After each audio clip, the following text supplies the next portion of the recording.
and our capital trends.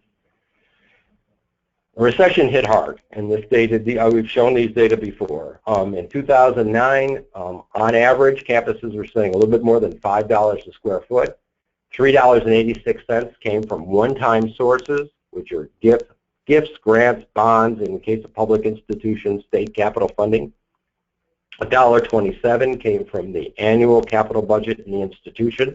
Remember, we go in and calculate that and find out the source of all capital investment data in all projects, and so heavily one-time capital. In 2010, there was huge drops in particularly the one-time capital. State governments stopped funding, some of the private institutions stopped bonding, and there was a drop back of over $1 a square, just about $1 a square foot. That is, I'm sorry, just about 70 cents a square foot or so. That's a significant amount of money, considering if you multiply that by 1.5 billion square feet, basically lost over $1 billion worth of funding in a one-year period.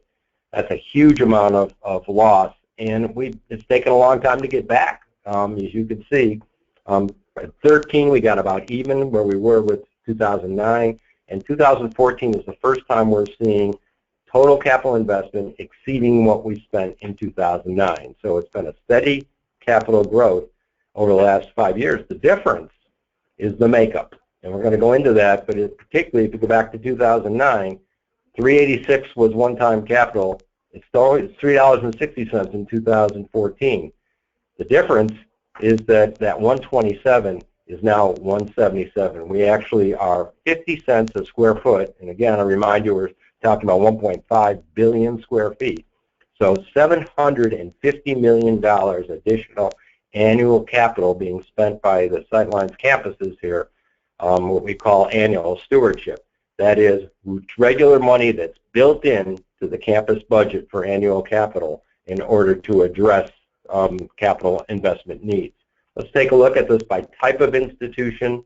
You can see, again, something that sticks out. The research institutions have the highest levels of spending, particularly private research institutions, and they also have the highest levels of annual capital. The small institutions have grown their level of annual capital, but still have not recovered back to 2009 levels. Community colleges seen a drop off the last couple of years as enrollment has started to drop at some of the community colleges that we work with. And again, I'm not saying this is true for every community college, but just the database we have. And the comprehensive doctoral actually have data recovery also back to 2009 levels. When we look at this by public and private, we see a dramatic difference in two ways. One, private spending is over $7 a square foot compared to public university spending, which is the capital investment, which has been give or take $4 a square foot in the entire time we're looking at. And the makeup hasn't changed much in the private sector, public sector. In the private sector, the makeup has changed significantly. If you go back to 2009, they were spending about $6.50 a square foot. It's over $7 now. But you can look at the blue, light blue, $4.97 came from one-time capital. $4.44 came from one-time capital in 2014. But the amount going into from the annual capital budget institutions, $1.63 gone up to $2.82. So you're seeing campuses, particularly on the private sector side, really get aggressive in terms of making sure that the institution funds more of the institutional budget, funds more of the annual capital program, something that, of course, if you work with Sightlines, we advocate for, we preach that this important, steady, ongoing investment is critical to success. And we were also seeing that, by the way, for the public sector. If you look back in 2010, it was about 91 cents. It grew to $1.19, but it's fallen back a little bit. And capital fell back in 2014 as a result of some states starting to pull back even more and institutions feeling some of the squeeze on the enrollment side. We started to see some reductions in capital funding. We also calculated the percentage of funding that came from essentially the funding mix. Where did it come from? As you can see on the public institutions, it's been about the same, right around 25% comes from the institution. about 75% comes from primarily the state, or for those public institutions that have bonding authority, comes from bonding. On the private side, it was 75-25 in 2009. That has changed dramatically.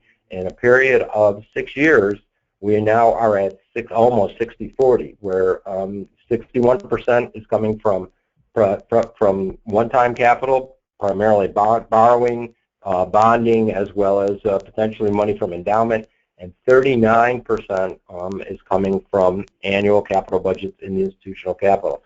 So the whole arrangement in the mix of capital and where the source of capital is very much changing at private institutions. And if you're a private institution that hasn't seen this kind of mix change, then you know your philosophy is a little bit different than other people who are saying we just can't rely on one-time capital and borrowing. That steady annual funding is our best case scenario. When we wanted to drill down into these trends because, you know, they're pretty dramatic change here, particularly on the private side. So we took a look at whether or not we had anything to, our work and our analysis and metrics had anything to do with the change in capital funding. And so we looked at 50 campuses that became members of Sightlines in 2011, both public and private, and we looked at what their capital investment was the 3 years prior to joining Sightlines, and what were their capital investment 3 years after they had done the ROPA analysis. And we found that there was a 54% increase in annual capital, and there was a growth in overall capital, but almost no growth, 1 cent a square foot growth in one-time capital. So what happened is that people didn't necessarily go out and borrow a whole bunch more money and decide that they're going to increase that one-time capital to deal with the needs that were identified through the ROPA analysis. But what instead is that boards became convinced that the important way of, and presidents became convinced that an important way of dealing with ongoing facilities needs is to have a steady, reliable annual capital budget. It went up from 72 cents a square foot to $1.11 a square foot, a 54% increase. I also want to take a look at where the capital dollars are being spent. So remember, for those of you who work with us, we take every capital project and classify it. Is it space renewal, safety code, an envelope work, roofs, foundations, windows, doors, building systems like HVAC, electrical, and plumbing, or is it utility infrastructure and grounds? And we found that on the left-hand side, the public institutions have changed their philosophy. Even though they've only had about $4 a square foot, give or take, they've actually seen a pretty steady shift away from space renewal, where 44% of the money went to space renewal and safety code in 2007. Now that's down to 36%, and the growth has been in both envelope and building systems and in infrastructure. So public sector institutions are doing more work behind the walls here and a little bit less on space. It doesn't mean they're not doing something on space, but it's taking a lesser priority, and more is going to the infrastructure and the building systems and the building envelope than ever before. In private sector, there hasn't been much change, but remember, private sector institutions are spending $2.50 to $3 a square foot more than public institutions, and so as a result, they've been pretty steady, but they still do continue to invest at significant levels, about the same as public sector in terms of envelope and building systems, a little bit less in the infrastructure, although some of the private institutions are a little bit smaller and have less infrastructure to invest in. Why is this important? Well, when we look at our data, we've actually looked at life cycles of the envelope, systems, space, and safety code, and the data that's come from our analysis of the building portfolio, facilities condition analysis, and capital funding has helped us to determine these numbers. So you can see the envelope, an investment in envelope lasts over 30 years. An investment in systems, 25 years. We're finding space investments last about 7 to 10 years. Basically, people change out space at a pretty fast rate, and painting and carpeting and interior repairs and upgrades tend to be changed pretty quickly, and so the return on investment is not as high. Safety code a little bit, just under 15 years. So the big high ROI investments are envelope and systems, And I think you realize this. You're realizing that these are the things that are paying off, and we're seeing a significant shift across all our institutions towards envelope and systems work. Now, yes, the capital funding has come back to some extent. Certainly hasn't gone down much in the public sector, stayed pretty steady.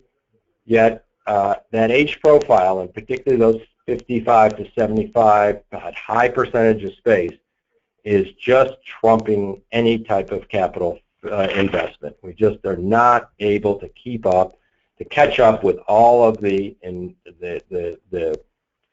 and 60s and 70s buildings that are coming due, renovate them, and maintain the existing campuses and address the existing buildings and address the life cycles of better space that was built after that time or even before that time, and make sure that we're keeping up.